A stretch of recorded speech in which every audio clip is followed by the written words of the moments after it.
What's up guys? I'm Ben, or That Beach Bum Ben. Welcome to the channel.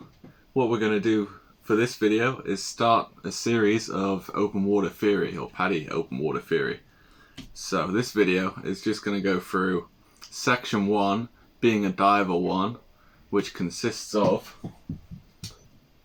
water pressure and air volume effects, the effects of increasing pressure on body air spaces, breathing underwater, buoyancy and controlling buoyancy, and the buddy system. Okay, the intention of these videos is for anybody that's new to diving, thinking about getting into diving, to learn a little bit about diving before they start their course, or for people during their course, maybe some of the information given to them they want to have explained slightly differently. Or if you're already a diver, maybe it's been a few years, you want to top up some knowledge a little bit, obviously go to your local dive centre and do a refresh. Disclaimer guys, by no means after watching this series of videos will you be a qualified diver, so don't watch these and then think, okay, I know what I'm doing, I'm going to go and scuba dive, because you may end up hurting yourself. Please do go and see a dive centre, go and see an instructor, do the course, get qualified, and then you're good to dive. For this reason, there's a few things I'm not going to include on the channel, like setting up dive equipment, because I believe you should be supervised and shown how you do that before entering the water for the first time or the first couple of times, and things like skills that we can't do virtually anyway. Okay, pressure and air volume effects. Right now, if you're at sea level, your body is under the pressure of 1 atmosphere or 1 bar, okay? That's the weight of all the air around us in the atmosphere pushing down on you, and that's what we're adapted to live in. Okay, we have an easy table to explain pressure, depth, and how it affects air volume. So, at 10 meters below the surface of the sea, the pressure is 2 bar or 2 atmospheres. Okay? What this means is 10 meters of seawater is the equivalent to all of the air around us in weight. And for volume, for air volume, let's say I have a balloon that I filled up at the surface, take it down to 10 meters, and the volume of that balloon, the size of that balloon, is going to be halved. The air hasn't disappeared. What's happened is the density has increased, meaning the air molecules are compressed or closer together. Okay, this continues all the way down, nice and easy, through 20 meters, 3 bar or atmospheres. The balloon's going to be a third of the size, and the density is times 3. 30 meters, 4 atmospheres, a quarter of the size for the balloon, and times 4 density. And then 40 meters, the recreational diving limit, provided you do advanced open water and your deep diver specialty, is 5 bar or atmospheres, 1/5 the size of the balloon, and the density is going to be times 5 because it's compressed down in there. Alright, this is really important to know because this also affects your body and air spaces in and around your body. So the first you will notice will be your ears and sinuses, your mask will be affected, your buoyancy will be affected, but we'll talk about that later. And if you're wearing a dry suit, then your dry suit is also affected. Now we're going to move on to the effects of increasing pressure on body air spaces. Okay? As your body is made up mostly of water, as we descend you don't notice pressure change too much, except for in a few areas. As I mentioned before, your ears and sinuses will be affected and you'll feel that. Your mask is affected and your lungs are affected. Okay? The number 1 rule in scuba diving is never hold your breath. Okay? If you remember that balloon I was talking about before, let's say I take the balloon down to 30 meters and I fill it with 1 liter of air and then tie it off and ascend. By the time we get to the surface, that balloon's volume is going to be the same as 4 liters of air if it hasn't burst. Now if you imagine that's your lungs, you can understand why we never hold our breath. Always breathe continuously and deeply. Even when the regulator is out of your mouth, you release a slow stream of bubbles, but we'll talk about that later as well. Okay, what I'm going to do is talk about body airspaces being affected by pressure and a thing called equalization. Okay, equalization is really, really easy. What you're doing is, as you go down and the body airspaces are affected, you're equalizing that pressure to match the pressure being pushed on them or around them to stop anything nasty happening. The first would be your ears. Okay, so you have to excuse my drawing, I'm not very good, but say you've got your ear canal, round. There's your round window. If you don't know what that is, don't worry about it. Let's say this is your ear drum. Okay? Now, your eardrum is just a flap of skin. Okay? Well, essentially it's a flap of skin. It vibrates, that helps with hearing. As we descend, the pressure on the outside of your ear, due to the water pressure building, becomes greater than the pressure on the inside of your ear. And this can cause what we call a squeeze if you let it get too far. All you do to equalize this is just like on an airplane, when you've been on an airplane and come into land, pinch your nose, blow very gently against that nose, and your ears will sort of pop, and that's equalizing the pressure. What essentially is happening, if I grab this piece of paper, as you descend, if you imagine this is your eardrum, as you descend, it starts to bend inwards.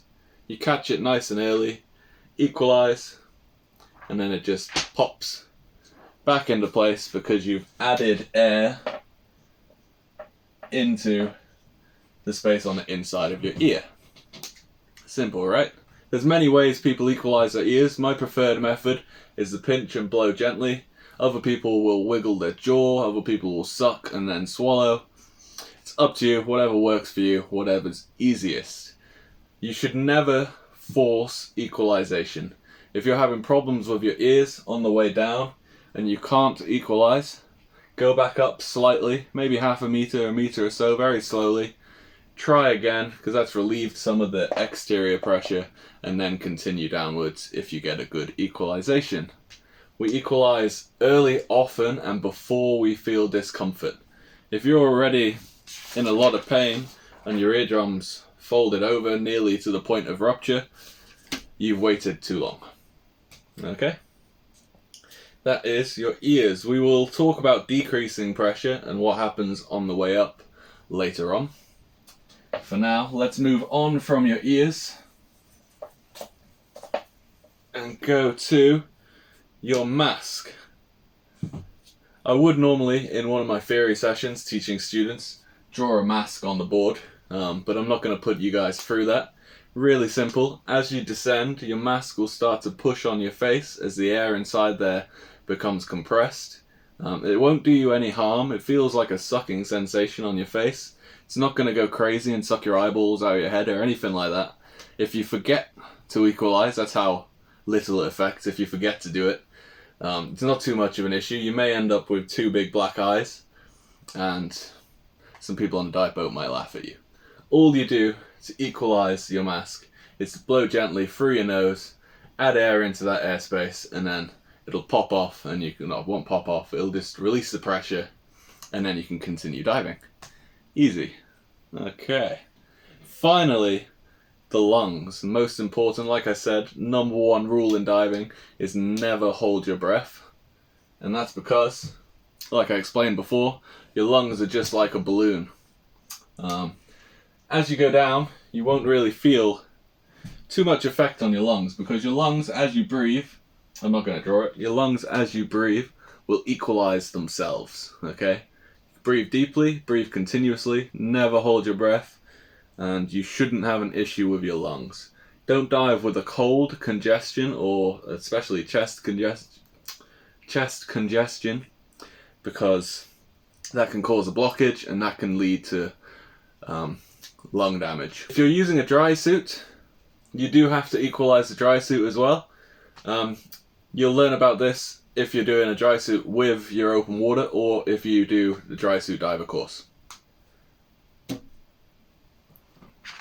Okay, now we're going to move on to decreasing pressure and its effects on body air spaces. The easiest body air space for me to demonstrate this on, and the most affected, are your ears. Okay, so you remember on the way down you had to equalize your ears, and that's because the pressure on the outside of the ear was greater than the pressure on the inside of the ear. So you equalize to add more pressure to the inside of the ear to balance it out with the outside surrounding pressure. On the way up, on your ascent, the pressure starts to decrease, and it's rare, but it may happen that you get what we call a reverse block. And that's where air on the inside of the ear is expanding while the pressure on the outside is decreasing. So increased on the inside, decreased on the outside.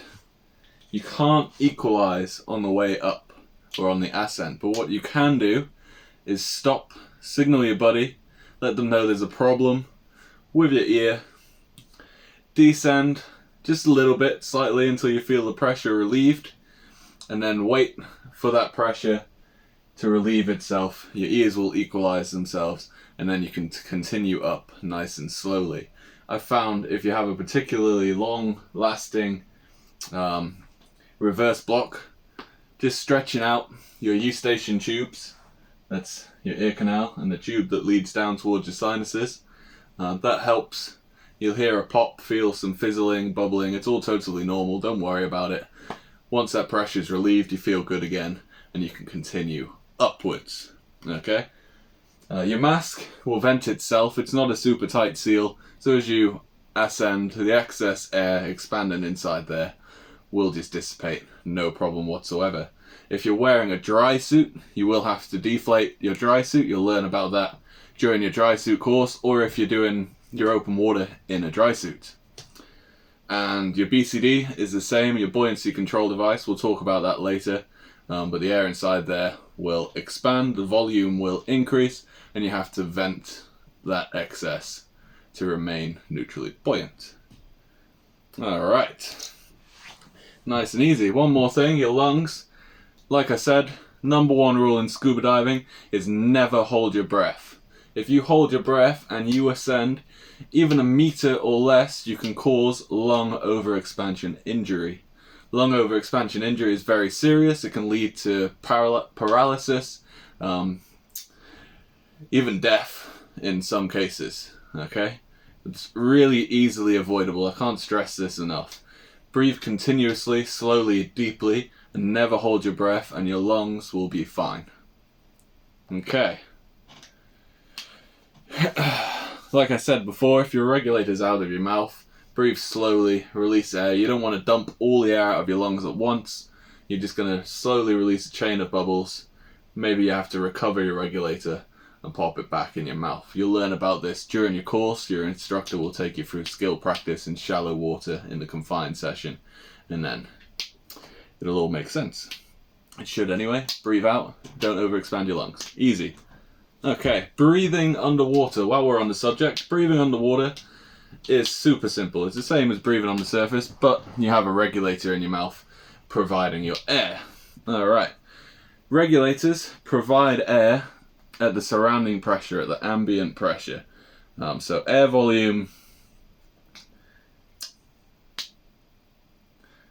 Regulators provide air at the surrounding pressure of the environment. So as you go deeper, unless you have what's called a balanced regulator, it can become harder to breathe. What this also means, the deeper you go, the faster you use the air inside your tank.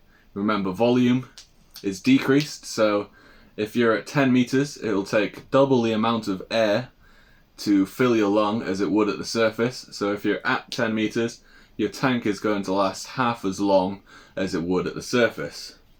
Nice and easy, just to quickly run through that with you. Let's say my tank lasts 1 hour, for simplicity, at the surface. 10 meters, it's going to be 30 mins. 30 minutes at 10 meters, it's halved because you're using double the amount of air. Your tank should last you a lot longer than an hour at the surface, mine does, and you should get longer than 30 minutes at 10 meters as well. Provide your first dive, maybe your first couple of dives, you might be a little bit nervous, a bit excited, so your breathing might be a little bit faster than what is ideal. So you may last around this sort of time for your first couple of dives, but as you dive, you get more experience and you become more comfortable in the water.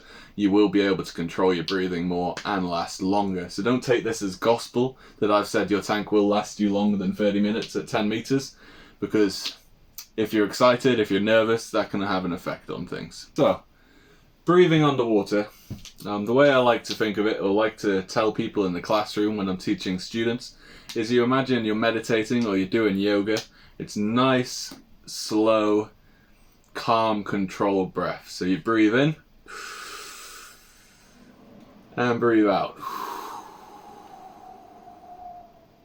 Your exhalation should generally last a little bit longer than your inhalation. That's a little tip for you to be able to last a little bit longer under the water.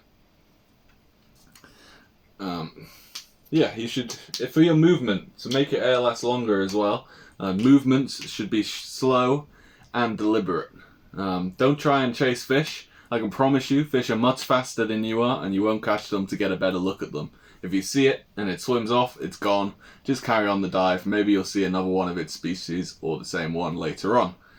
If you become winded when you're diving, if you lose your breath, you're out of breath, perhaps you or your buddy's been swimming too long, you should stop, regain your breath again, gain control of your breathing, and then continue the dive. If you can't regain control of your breathing, if you're just hyperventilating, you're struggling to slow down your breathing, end the dive, go back to the boat or back to the shore, whichever it may be, and get ready for the next dive in the future.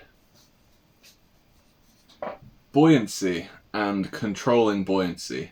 Buoyancy is the counteracting of the effects of gravity within the water. You have 3 stages of buoyancy, and these are positive buoyancy, objects float, and that's because they weigh less than the volume of water they displace. You have neutral buoyancy, which I use a division sign for. Objects, how can I put this? I don't want to put remain in place. Objects appear weightless, we're going to say.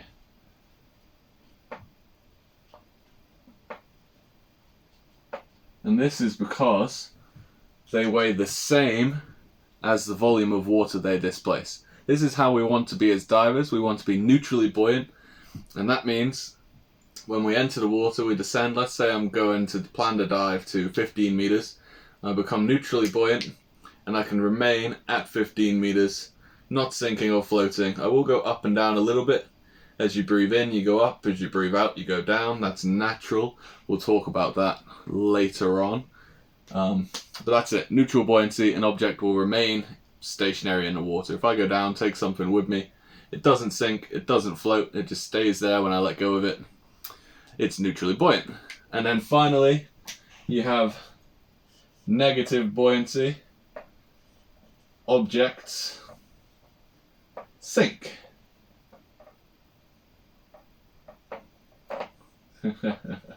Objects, I can't spell today apparently. I think I spelled appear wrong as well, yeah, never mind. Objects sink, negative buoyancy, okay? This means that they weigh more than the water they are displacing. We use negative buoyancy to descend, then we become neutral gradually on our way down until the point where we stop descending without touching the bottom because you may damage it. And then we do a dive, we come around, and now you must be thinking, okay, so you use positive buoyancy to get to the surface. You do not. Absolutely not. On the way up to the surface, you should be slightly negatively buoyant, or I prefer and try and teach my students to be neutrally buoyant on the way back up. As I spoke about before, your BCD, or buoyancy control device, the volume of the air inside will increase as the pressure the volume of your buoyancy control device will increase as the pressure around decreases. Okay, this means you're going to become more buoyant. You have to deflate your jacket on the way up to counteract that, so that you don't go up too fast into an uncontrolled rapid descent, which can lead to injury or death. Okay, so using the BCD on the way down, like I say, deflate, neutrally buoyant. You will adjust your BCD frequently throughout the dive, and that's because, as I said, when you ascend, the volume of the jacket gets larger, which means you're more floaty, you're more positively buoyant. As you descend, the volume of the jacket decreases, and that means that you're less floaty, less buoyant, okay? Less buoyant. And that means that you will sink. So to counteract that, if you were neutrally buoyant but you've descended, let's say, a meter or two, the volume of the jacket's decreased, you add a little spurt of air, that adds air into the jacket again, and then you become neutrally buoyant again. You will practice this in your confined session with your instructor and on every subsequent open water dive during your course. Alright. As I said, your lungs do affect your buoyancy. When you're in neutral buoyancy, as you inhale, you will rise slightly. As you exhale, you will descend slightly. Salt water versus fresh water. There is a difference. Salt water is more buoyant than fresh water, and that's because of the particles and the density of the water. So if you're swapping from salt water to fresh water, you may have to reduce some of the weight that you carry on your weight belt or in your weight pockets if you're using integrated weights with your BCD, and vice versa. If you're going from fresh water to salt water, you may have to add, or you will have to add, more weight into your jacket or onto your weight system to counteract that. Nice and easy. Okay, with weight systems, I just spoke about it briefly. You have two types of weight system. You have the old school weight belt, which most places still use. It's just a nylon belt with a metal buckle. We thread lead weights onto there, and then that's your weight. You can adjust it slightly upwards and downwards to affect what we call trim. That's for a later video. Or you can have what we call integrated weights, which is where you have a weight pouch, and that pouch slides into your BCD, locks off in a quick release fashion, and you don't have to wear a belt. It's much more comfortable that way. Alright, now we're going to talk about the buddy system, okay? Nice and easy. You should never dive alone, okay? Diving's more fun and it's safer with a buddy. If you're with a buddy and you have an issue, they can help you out, and vice versa. That's why you don't dive alone. You should, with your buddy, plan your dive and dive the plan. Okay? It seems obvious, but you see so many people, they'll plan a dive and then they get distracted, or they see something that they weren't expecting to see and they forget all about the plan. It's just made planning the dive pointless. Okay, so plan the dive the plan with your buddy. Easy. You should help each other put on and take off your equipment and check it before the dive. You do a buddy check. We'll talk about that in another video. Nice and easy. Help each other. I just said help each other put on gear, didn't I? Remind each other of dive time, depth. While you're on the dive, you can ask each other how much air they have, or how much air you have, and that's so that your buddy knows how much air you have, you know how much air they have, and they've reminded you, in asking you how much air you have, they've reminded you to check your gauge as well, which you should always do, guys. Keep checking your gauge frequently. Always check your air gauge, know how much air you have. You're trained to know your air, but you're trained to know your air within 20 bar. You should know exactly what it is all the time. Check it, check it, check it, check it. Okay? Easy. That's it really for this section of the buddy system. Nice and easy. Dive the plan, plan the dive, help with, and check gear. Also called buddy check.